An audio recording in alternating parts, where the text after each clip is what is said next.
Shalom, shalom. Shalom, shalom. Qué bueno, qué bueno. Paz del Eterno, paz del Eterno.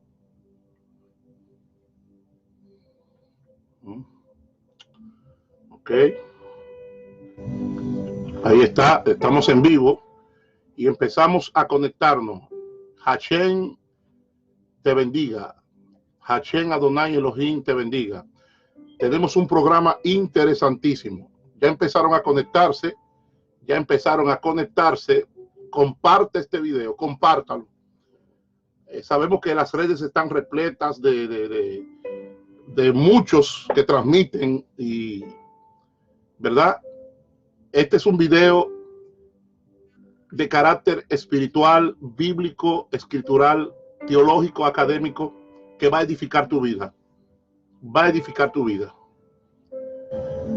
Te aseguro que después que tú escuches esta enseñanza, tu vida no será la misma. Tu forma de pensar será totalmente diferente.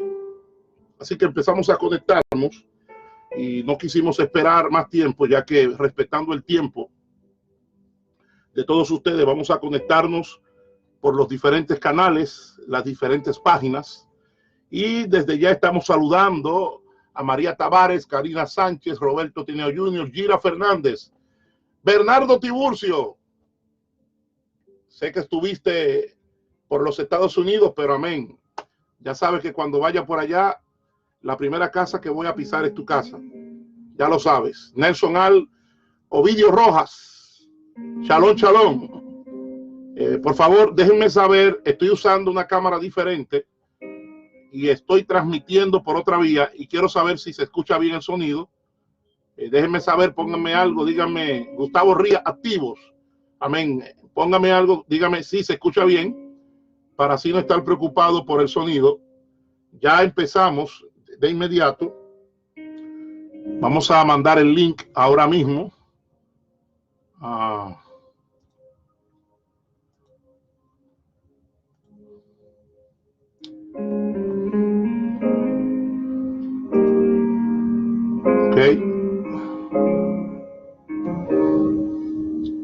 Aleluya, aleluya, aleluya. Él es bueno, Él es bueno, Él es bueno. Él es bueno. Él es bueno. Ahí están conectándose. Vamos a compartir este video. Y ya en breve, tenga paciencia, tenga paciencia.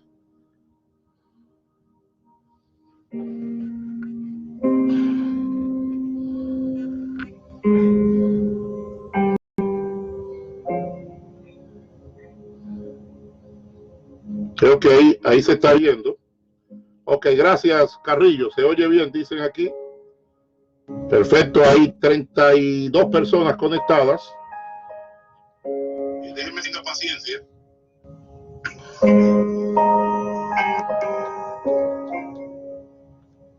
Ahí está, vamos a compartir este video por los diferentes medios, en los diferentes grupos.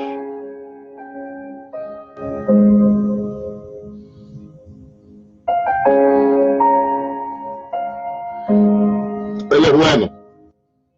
Él es bueno, Él es bueno.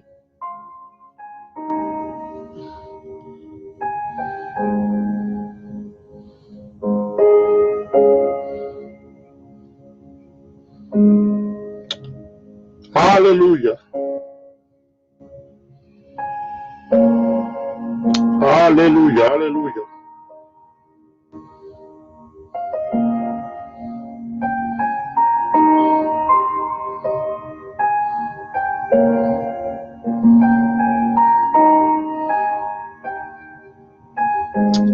Aleluya, qué bueno es Dios. Sí. Estamos compartiendo este video.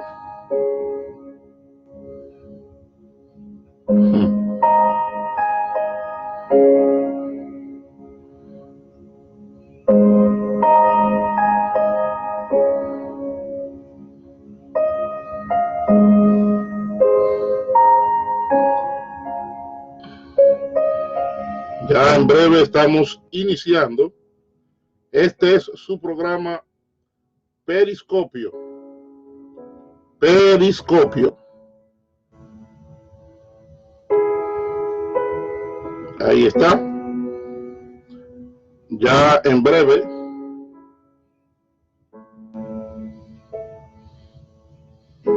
En breve estamos arrancando.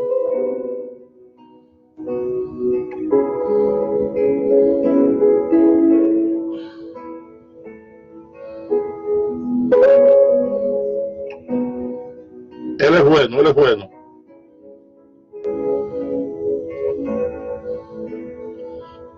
Hachén es bueno.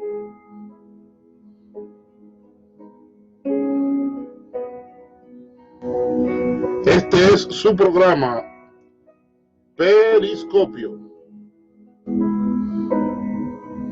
Ahí está.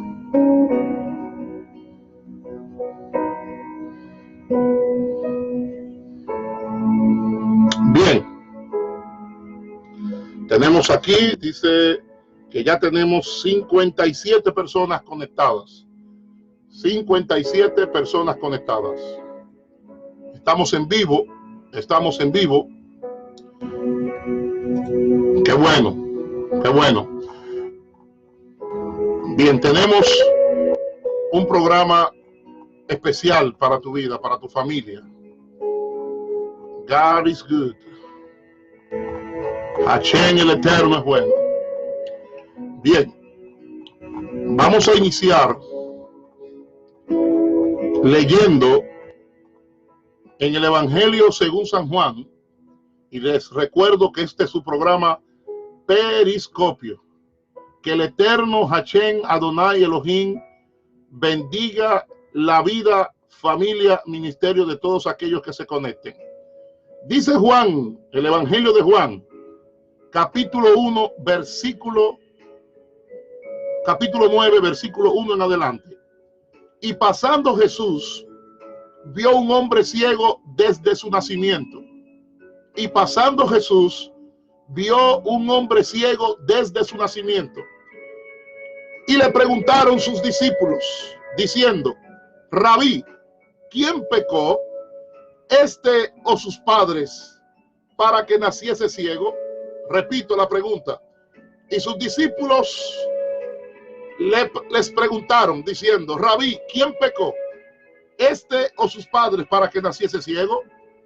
Respondiendo Jesús: ni este pecó ni sus padres, mas para que las obras de Dios se manifiesten en él. Aleluya. Aleluya. Aleluya. Aleluya. En el versículo 5 y en el 4, leo desde el 4. Me conviene obrar las obras del que me envió, entre tanto que el día dura. La noche viene cuando nadie puede obrar.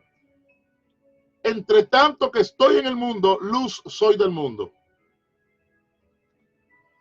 Interesante lectura. Entre los judíos existía, de acuerdo al libro de Eclesiástico, el famoso proverbio que decía: tanto el bien como el mal, la vida y la muerte, todo viene del Eterno. Y cuando usted analiza las escrituras, en el libro de Isaías, capítulo 45, versículo 7, el Eterno, él mismo se define como el creador de la desgracia. El creador de la desgracia.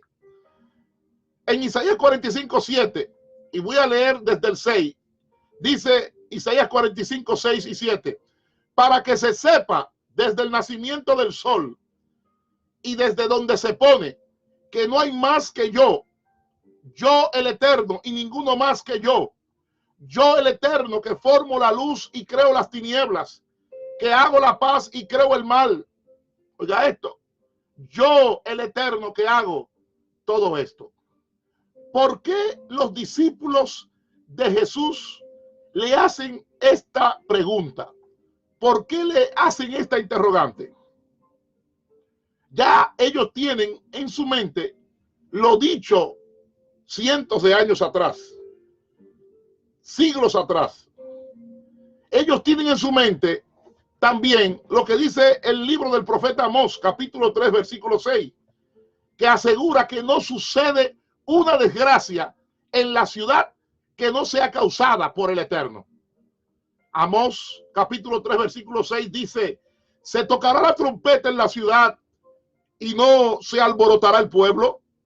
¿Habrá algún mal en la ciudad el cual el Eterno no haya hecho? Entonces, entre los judíos existía la creencia contenida en el Antiguo Testamento de que Dios, de que el Eterno es el autor de las desdichas que se abaten sobre la humanidad, dejando al hombre solamente la posibilidad de aceptar resignado lo que el Eterno le envía, esperando que éste no apriete mucho la mano. Recordemos las palabras de Job en el capítulo 2, versículo 10, donde él mismo afirma que si aceptamos de Dios los bienes, no vamos a aceptar los males. Por eso Job ahí él mismo expresa y dice: como suele hablar cualquiera de las mujeres fatuas, has hablando de su esposa. Y él dice que recibiremos de Dios el bien y el mal no lo recibiremos.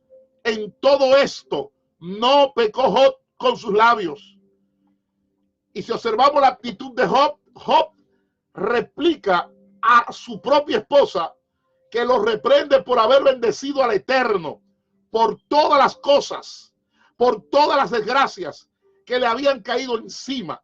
Recordemos que Job expresa un dicho que, aunque muchos lo citan como si fue el Eterno que lo dijo, no fue el Eterno, fueron palabras de Job en un momento de depresión, en un momento de tribulación, en un momento de ofuscación, en un momento de angustia, donde él dice: el Eterno me lo dio, el Eterno me lo quitó, sea el nombre del Eterno bendito.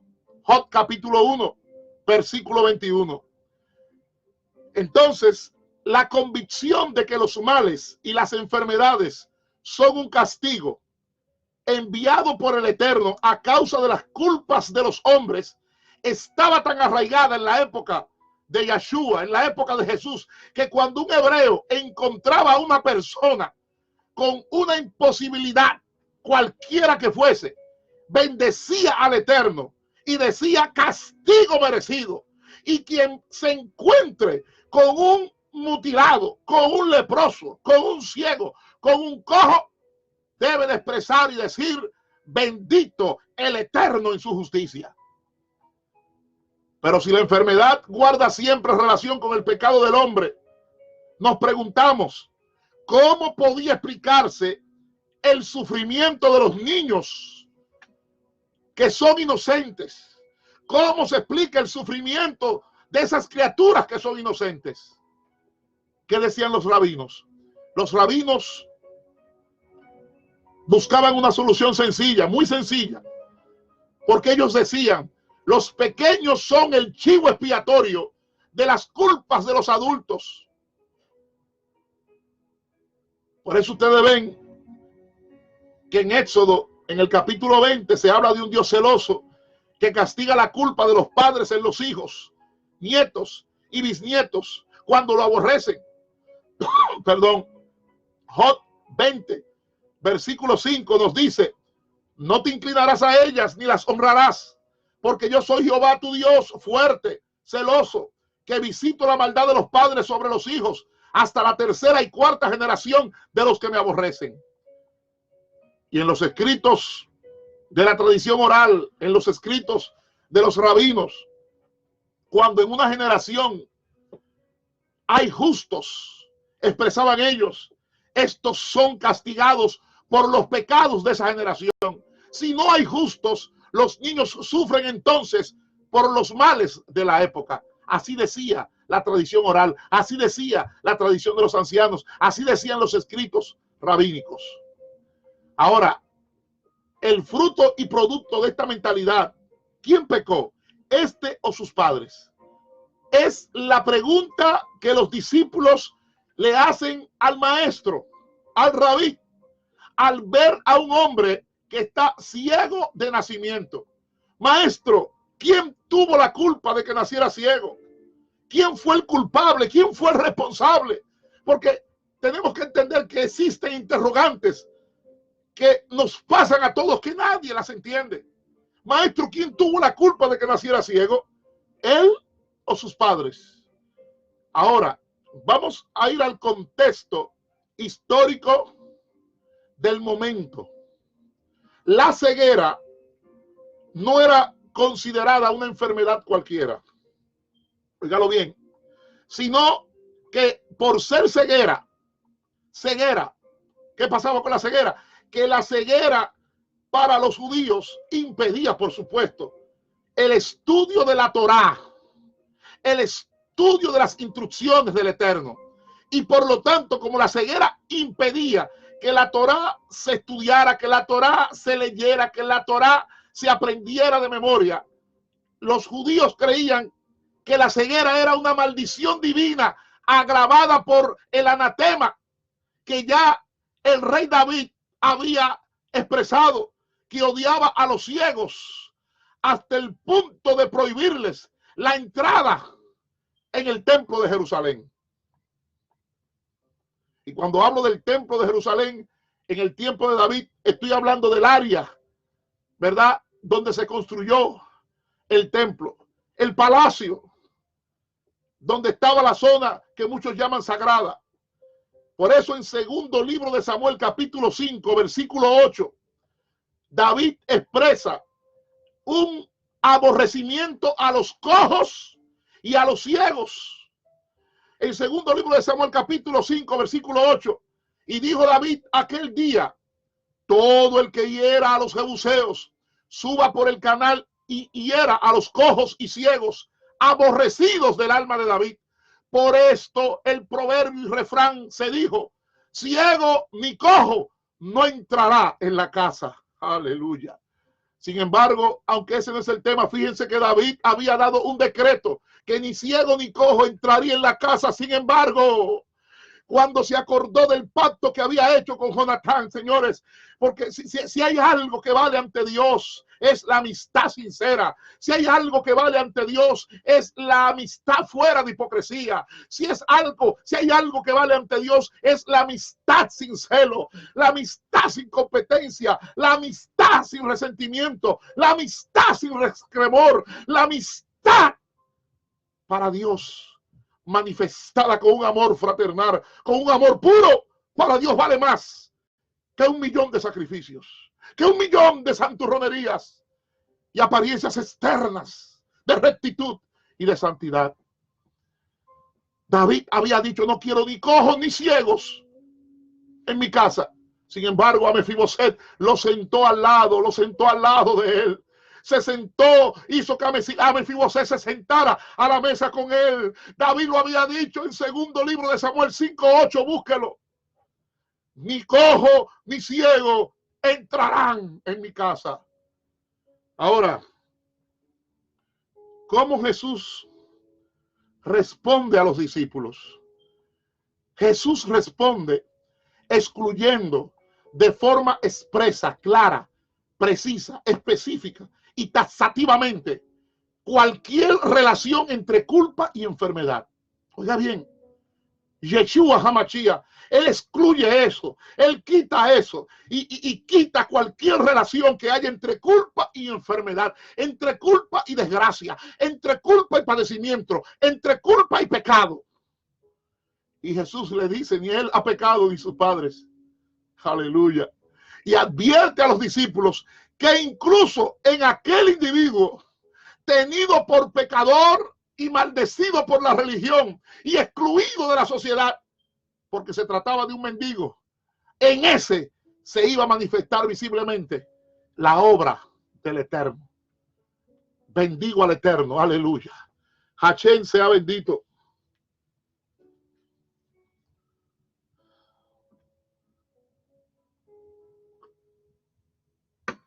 Juan, el evangelista, ha comenzado esta narración subrayando que la mirada de Jesús se ha posado sobre el hombre inmerso en las tinieblas para completar en él la obra del Eterno, el autor de la luz. Por eso dice, al pasar vio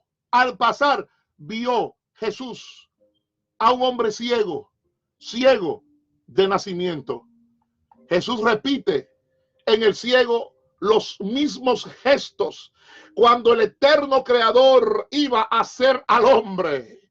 Cuando dijo, hagamos al hombre a nuestra imagen y semejanza. Y dice la palabra en Berechit, en Génesis, en el libro de Berechit de Génesis, en el capítulo 2, versículo 7, que Dios formó al hombre del polvo, del barro, de la arcilla de la tierra. Y Jesús viene a repetir el mismo evento de cuando hizo al hombre a su imagen y semejanza. E hizo barro y le untó saliva, agarró el barro y le untó saliva, hermanos, amados, amigos, en los ojos a este ciego y lo envió a ir a lavarse en la piscina, en el estanque de Siloé. Y allí el hombre volvió viendo, el hombre volvió con vista. Pero observen esto, lo que debió causar alegría, lo que debió causar gozo, las personas presentes en la escena, incapaces de evaluar el suceso, en lugar de alegrarse con el hombre curado, con el hombre sanado, con el hombre que ha recuperado la vista, lo conducen a los fariseos, a los líderes religiosos, para escuchar su opinión, para escuchar su parecer, desconcertados por el hecho de que Jesús había hecho barro, porque les recordaba la creación de Adán y le había abierto los ojos en un día de reposo, quebrantando el maestro, quebrantando Machía, el más importante de los mandamientos. Qué pena, qué lamentable, que en vez de gozarse, que en vez de alegrarse, ellos estaban buscándole la quinta pata al gato. Yo pregunto, ¿pasará eso en el día de hoy en las iglesias cristianas? ¿Pasará eso en el evangelio? ¿Pasará eso en las iglesias evangélicas? ¿Pasará eso dentro del llamado pueblo de Dios? La curación del ciego pone en alerta a los fariseos. Los asusta. Porque los fariseos, en vez de ser cultivadores de vida, son sembradores y cultivadores de muerte con su lengua y con sus actitudes. Porque no toleran ninguna manifestación de vida y habituados a referirse a los hechos con la ley en la mano, con el manual de la organización, no se felicitan, no se alegran, no danzan, no alaban, no brincan por el hombre curado, sino que se alarman, se asustan por las circunstancias en que ha ocurrido esta curación. Pero nos preguntamos, ¿por qué? ¿Por qué en vez de estar alegres, ellos están asustados? ¿Por qué? ¿Por qué? ¿Por qué? Porque hacer barro es uno, oiga esto, hacer barro es uno de los 39 trabajos prohibidos en el día de reposo. Lo voy a repetir. Hacer barro es uno de los 39 trabajos prohibidos en el día de reposo, conforme a la tradición de los ancianos, conforme a la ley oral. Entonces ellos vienen en vez de estar gozosos y le piden información, oiga esto, únicamente sobre cómo, oiga esto, no ven el resultado, sino ellos quieren averiguar, ellos quieren saber cómo ha sido curado. Ellos no están interesados en la alegría que ha producido el que este hombre vea. Perdón. Sino que ellos están turbados, preguntando cómo ha sido curado. De la respuesta del hombre, los fariseos deducen que Jesús no viene de parte de Dios. Oiga esto, porque hay gente que te va a juzgar conforme a la mentalidad terrenal, carnal, diabólica, satánica, demoníaca, infernal. Son hombres de Dios, son mujeres de Dios, pero en un momento le dan paso a la mente carnal y te van a juzgar conforme a la carne, no conforme al espíritu. Porque de la respuesta del hombre, los fariseos deducen que Jesús no viene de parte de Dios, porque no guarda los mandamientos, no guarda el precepto, no guarda los reglamentos. Ellos están seguros de todo lo que Dios, de todo lo que el Eterno puede hacer o no puede hacer. Y ellos deducen que como el Eterno no puede ir contra su propia ley, es evidente que el autor de esta grave infracción, oiga esto, ha sido curado un hombre que desde niño no veía, que desde nacimiento no veía, y esto es una grave infracción. A ellos no les interesa la curación de este hombre, porque este hombre ha actuado contra el eterno Hachén, que ha mandado a condenar a muerte a quien incluso haciendo prodigios haya desviado al pueblo, como lo certifica Deuteronomio capítulo 13, versículos 1 al 6, léalo después de esta disertación. Aquellos a los que Jesús ha llamado antes esclavos del pecado, en Juan 8:34, ahora sentencian a Jesús, que es el pecador. Qué paradoja, qué ironía, qué sarcasmo, qué contradicción.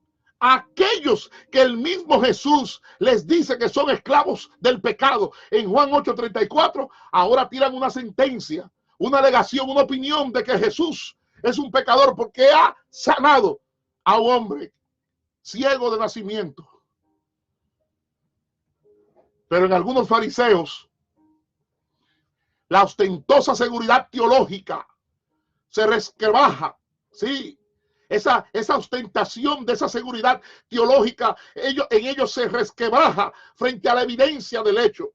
¿Cómo puede un hombre, siendo pecador, realizar semejantes señales, realizar semejantes prodigios, realizar semejantes maravillas? Entonces, otra vez vuelven a interrogar al hombre, preguntándole la opinión de él sobre el individuo que lo había curado. ¿Qué problema tenemos nosotros? ¿Qué problema?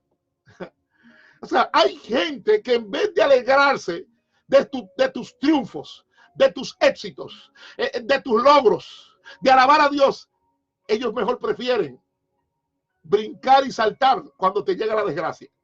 Ellos son santos, ellos son puros, ellos son, oiga, lo más inmaculado que existe a nivel religioso, pero ellos se alegran cuando a ti te llega la desgracia, porque tú representas para ellos una amenaza. Entonces, es lo que se llama en el tiempo moderno actividades subversivas. Hay que destruir a fulano o a fulano, y cuando lo destruyen, ellos pasan a ocupar su puesto. Señores, eso se da. Eso ocurre actualmente. No podemos tapar el sol con un dedo. La respuesta de que se trata indudablemente de un enviado de Dios, porque el pueblo tenía a Jesús por profeta, hace entrar en escena a las autoridades religiosas, al grupo de religiosos judíos, que les importaba más el reglamento dado por la tradición oral, el reglamento dado años atrás por los ancianos, de que eso no se podía hacer. Había una lista de 39 cosas manuales que no se podían hacer, y hacer lodo con las manos, y para colmo echarle saliva, era una de ellas que no se podía hacer, especialmente en el día de reposo. Estas autoridades no pueden admitir que, transgrediendo el mandamiento del día de reposo, que incluso el mismo Hachén, el Eterno, observa, alguien pueda haber obrado el bien. Entonces, ellos mismos, no pudiendo aceptar contradicción alguna en su doctrina, ellos buscan negar la verdad del hecho, insinuando la duda, insinuando que hay fraude, y convocados los padres del ciego que decía haber sido curado, los acusan de estar al frente de un gran problema. Ustedes se han metido en un lío, ustedes se han metido en un embrollo, y le hacen dos preguntas. ¿Es este vuestro hijo, el que vosotros decís que nació ciego? Segunda pregunta, ¿cómo es que ahora él ve? ¿Cómo es posible eso? resuélvanos este problema, porque tenemos la sentencia. O sea, ellos van preguntando, pero ya ellos tienen la sentencia debajo de los brazos, dentro de la manga. La curación del hijo es considerada por las autoridades un crimen. Oiga esto, un crimen del que deben responder sus padres. Y estos padres, por supuesto, ante estas autoridades, atemorizados y llenos de pavor, estos descargan toda responsabilidad sobre su hijo. Y dicen, pregúntenselo a él. ¿Qué edad tiene? Ya él es mayor de edad. Él dará razón de sí mismo. Porque los padres no quieren ser expulsados de la sinagoga. Y esta cobardía de los padres es justificada por Juan el Evangelista, aduciendo que los padres respondieron así por miedo a los dirigentes judíos, porque los dirigentes judíos tenían ya convencido al pueblo y habían ellos mismos convenido que fuera excluido, expulsado de la sinagoga quien reconociese a Jesús por Mesías. Y yo quiero decirte que no era una simple expulsión, no era una mera expulsión, era algo más, porque esta expulsión comportaba sanciones no solo a nivel religioso, sino graves consecuencias en el ámbito social. ¿Por qué? Porque el expulsado de la sinagoga era tratado, oiga bien, como una peste, como un gusano, oiga esto, como un contagiado por una enfermedad. La gente empezaba a rechazarlo, a alejarse de él. ¿Pasará eso en este tiempo? ¿Se repetirá la historia en este tiempo? Y eso le pregunto yo a ustedes que me están viendo y escuchando. Y con este expulsado de la sinagoga, ellos habían decretado que no se podía ni comer, ni se podía beber. Y que había que mantenerse, yo quiero que escuchen bien, había que mantenerse alejado a 2 metros, conforme a la tradición de los ancianos.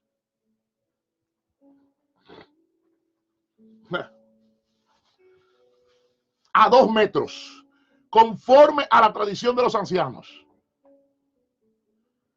¿Qué está pasando? Que por tercera vez, el hombre que había estado ciego es convocado e interrogado por las autoridades, porque que las autoridades tienen cominilla.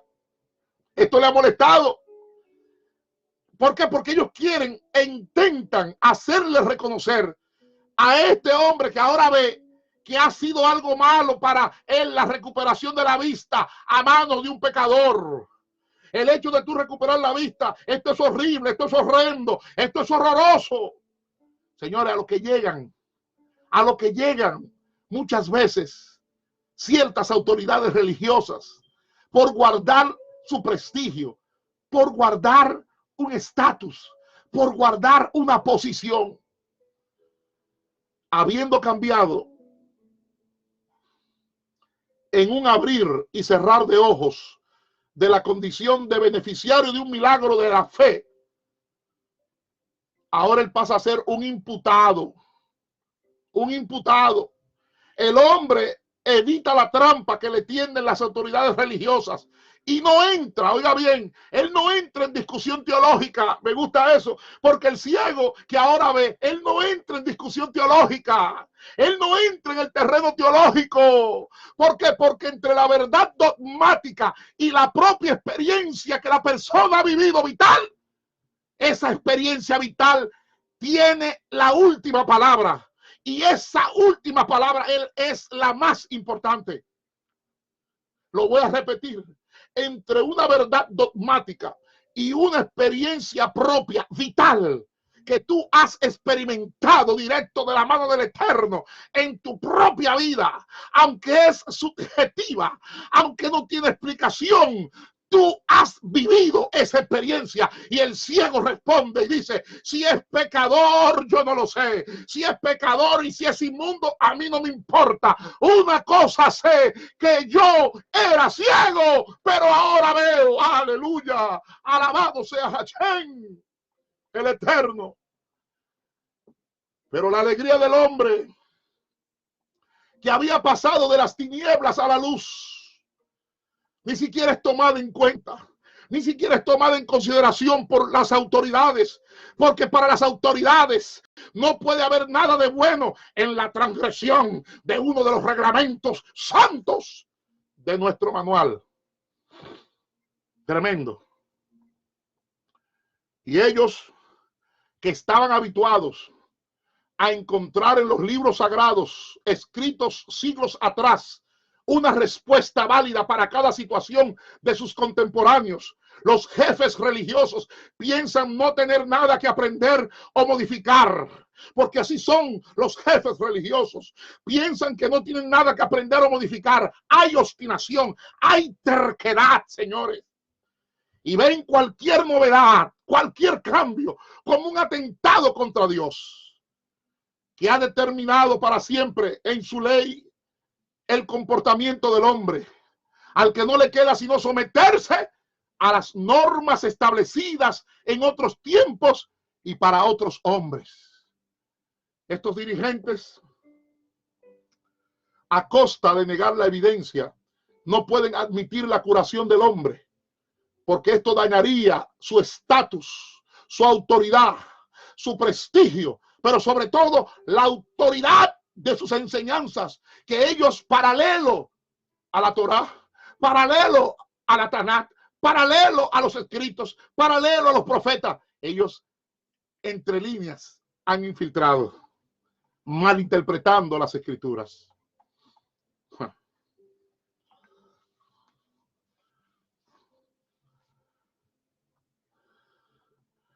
Si alguno debe sufrir a causa de esto en adelante, paciencia, que el Eterno diré, el Eterno proveerá.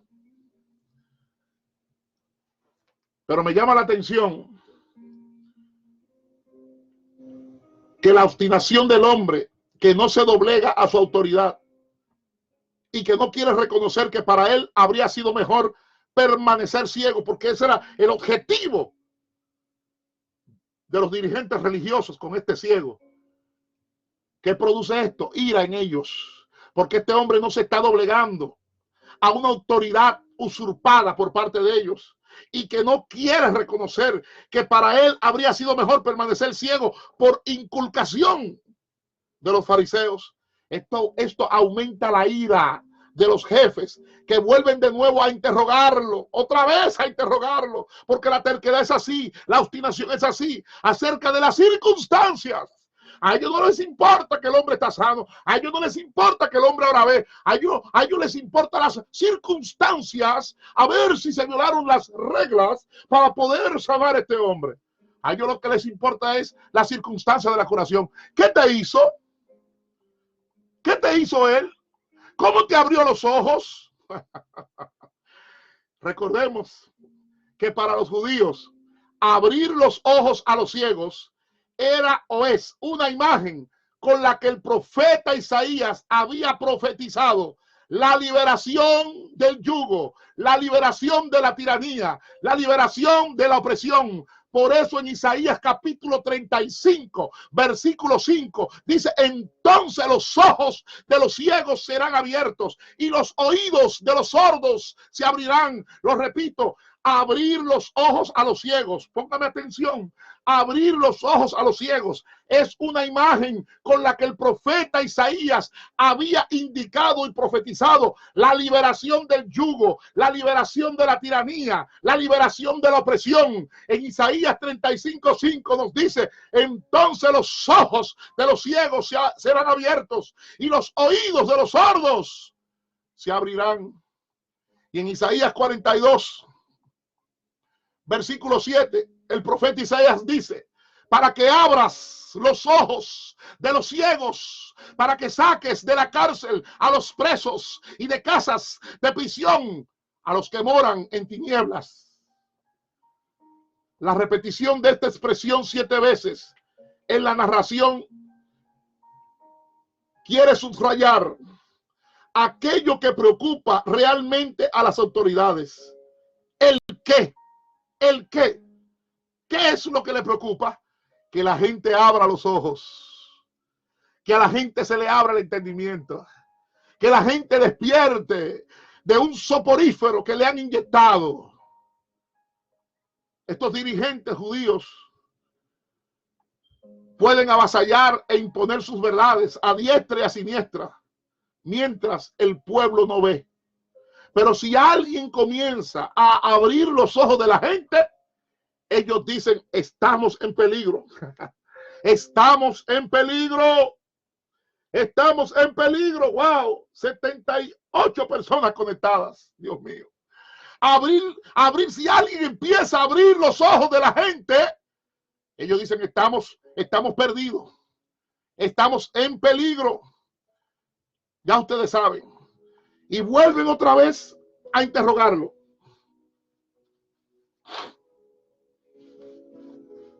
Vuelven otra vez a interrogarlo.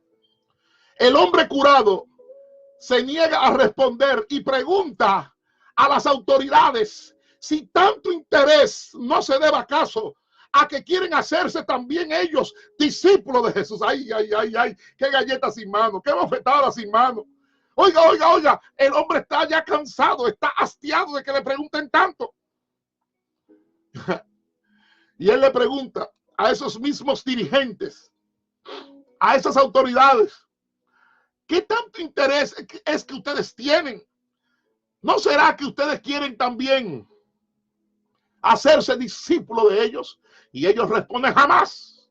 Nosotros somos discípulos de Moisés y no pretendemos seguir a un vivo, sino venerar y adorar a un muerto. Oye, qué absurdo. No, nosotros no podemos seguir a ese hombre que ha violado nuestro reglamento, ha violado la tradición de nuestros padres, ha violado la tradición de nuestros ancianos. Nosotros no somos discípulos de él, nosotros somos discípulos de Moisés. O sea, ellos en vez de seguir a un vivo, ellos pretenden venerar a un muerto. ¿Pasará eso en este tiempo? Yo estoy preguntando. ¿Ocurrirá eso en este tiempo? ¿Se repetirá la misma historia en este tiempo? Porque ellos alegaban que eran defensores de la Torá, defensores del eterno legislador. Y ellos no pueden comprender las acciones del Creador que se manifiesta comunicando vida al hombre, aún en el día de reposo. Aleluya. Aparentemente animados por el celo. Señores, el celo y los celos carnales están presentes. Y hay gente que en el nombre del Eterno tiene celos, pero son celos carnales. Y aparentemente animados por el celo del honor del Eterno. Dale gloria al Eterno, sí.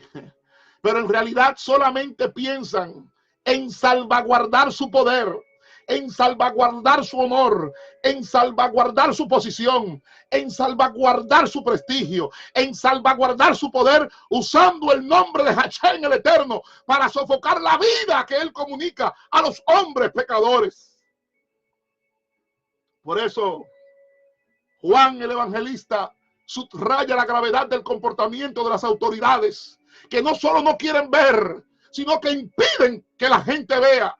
Lo repito, Juan el Evangelista subraya la gravedad, oiga, lo sucio del comportamiento de las autoridades religiosas, que no solo no quieren ver, sino que impiden que la gente vea, y que para no perder su propio prestigio, llaman bien al mal, y al mal llaman bien. Isaías, el profeta, en el capítulo 5, versículo 20, dice, ay de los que a lo malo dicen bueno, y a lo bueno malo, que hacen de la luz tinieblas y de las tinieblas luz, que ponen lo amargo por dulce y lo dulce por amargo, incurriendo en lo que es definido en los otros evangelios como el pecado imperdonable en Mateo capítulo 12, versículo 31, que es la blasfemia contra el Espíritu Santo, la blasfemia contra el gran Ruach HaKodesh. Las autoridades, no sabiendo ya qué argumentación teológica poner sobre la mesa ante la evidencia de un hecho real, lo que hacen es que toman un atajo de los insultos. Entonces, recordando al hombre culpable de ver que él es un maldito del Eterno. ¿Por qué? Todos conocemos la famosa frase: en pecado naciste de arriba, en pecado naciste de abajo, y vas tú a darnos lecciones a nosotros. Señores, y lamentablemente estas autoridades religiosas recurren a la violencia institucional y dice que lo echaron fuera. ¿Se repetirá eso en este tiempo? Yo les dejo esa pregunta a ustedes. Ellos recurren como no pueden. No tienen explicación. Ellos quieren salvaguardar su prestigio. Recurren a la violencia institucional, lo echan fuera y hacen realidad en él la amenaza de la expulsión de la sinagoga. Pero muchas veces es bueno que tú sepas, es importante que usted sepa que los jefes religiosos que excomulgan a los hombres en nombre de Dios de sus organizaciones son en realidad los verdaderos excomulgados. Te lo voy a repetir. Muchas veces los jefes religiosos que excomulgan a los hombres de sus organizaciones en nombre del Eterno son ellos en realidad los verdaderos excomulgados. ¿Por qué? Por su indiferencia por el bien de los hombres, unida a la pretensión de indicarles el camino conforme al criterio de ellos, los hace culpables de su ceguera. Por eso Jesús les llama ciegos, guías de ciegos, en Mateo capítulo 23, versículo 16. ¡Ay de vosotros, guías de ciegos! Que decís, si alguno jura por el templo no es nada, pero si alguno jura por el oro del templo es deudor. Y estos, lamentablemente, son los que causan la ruina del pueblo. Porque él mismo dice, si ustedes fueran ciegos, no tendríais pecado. Pero como decís que veis, vuestro pecado permanece y persiste en vosotros. Por eso Juan capítulo 9, versículo 41, en la versión popular Dios habla hoy, dice que Jesús les contestó, si ustedes fueran ciegos, no tendrían culpa de sus pecados. Pero como dicen que ven, son culpables. Jesús, una vez que supo que el hombre curado por él había sido echado, había sido expulsado de la sinagoga, oiga esto, Jesús, Yeshua HaMashiach, el maestro de maestros, el rey de reyes, el señor de señores, una vez que supo que el hombre curado por él había sido echado de la sinagoga, corrió en su búsqueda. Oh, qué contradicción, qué contradicción, qué paradoja, qué ironía, qué contradicción. Este hombre ha sido expulsado de la sinagoga. Este hombre ha sido echado fuera de la sinagoga. Y ahora Jesús le cae atrás a este hombre. ¿Qué enseñanza tenemos aquí?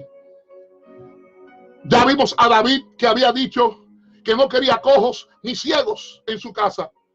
Sin embargo, por amor a Jonatán, sentó a Mefiboset al lado de la mesa. Y en futuros programas le voy a dar otra enseñanza acerca de eso. Cómo es que él mismo da un decreto y dice, yo no quiero ver ni cojo ni ciego en mi casa. Sin embargo, el amor sincero, el amor derramado por Dios, el amor manifestado en una amistad vale más que cualquier santurería, que cualquier megasantidad, que cualquier hipersantidad, que cualquier muestra de rectitud y apariencia. El amor, el perdón. Porque tenemos dirigentes religiosos que no perdonan, reverendos que no perdonan, ministros que no perdonan, pero ellos viven según ellos la palabra. Ellos cumplen y enseñan la palabra y hablan del perdón hasta en los púlpitos. Oiga, porque no hay cosa más hipócrita que un hombre o una mujer que no perdona. hablando de perdón y de amor. Qué ironía, qué ironía. Enseñanza y conclusión. La expulsión de la institución religiosa no te va a causar ninguna ruina, déjame decirte. Y el Eterno le está hablando a alguien, el Eterno le está hablando a alguien. Te expulsaron, te sacaron, te pisotearon, te maltrataron. Pero la expulsión de la institución religiosa no te va a causar ninguna ruina. Ay, aleluya. Sino que es la ocasión providencial del Eterno para el encuentro con Yeshua HaMashiach. Porque cuando sacaron a este hombre de la sinagoga, cuando este hombre lo expulsaron, el Eterno, Yeshua, oh, aleluya, el Eterno, el Hijo de Dios, salió a la búsqueda. Los que los religiosos habían rechazado, Jesús dijo, ese es mi hijo, esa es mi hija, él necesita mi amor, él necesita mi compasión, él necesita mi perdón. Así que no te sientas al menos.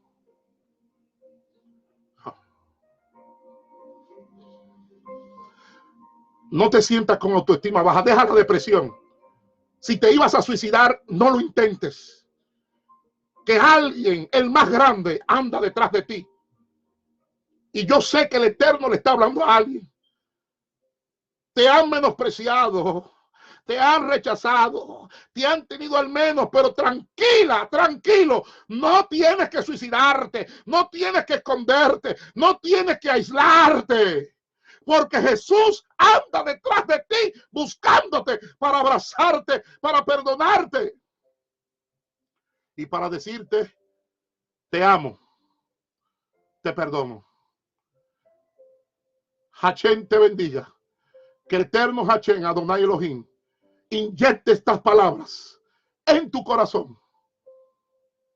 Medítala. Shalom, shalom.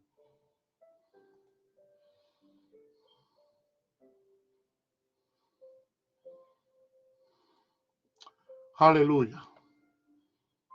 Gloria al Eterno, gloria al Eterno. Vive, vive, vive, vive. Aleluya. Oh, gloria, oh, gloria. Oh, gloria. La última palabra la tiene el Eterno. La última palabra la tiene el Eterno. La última palabra.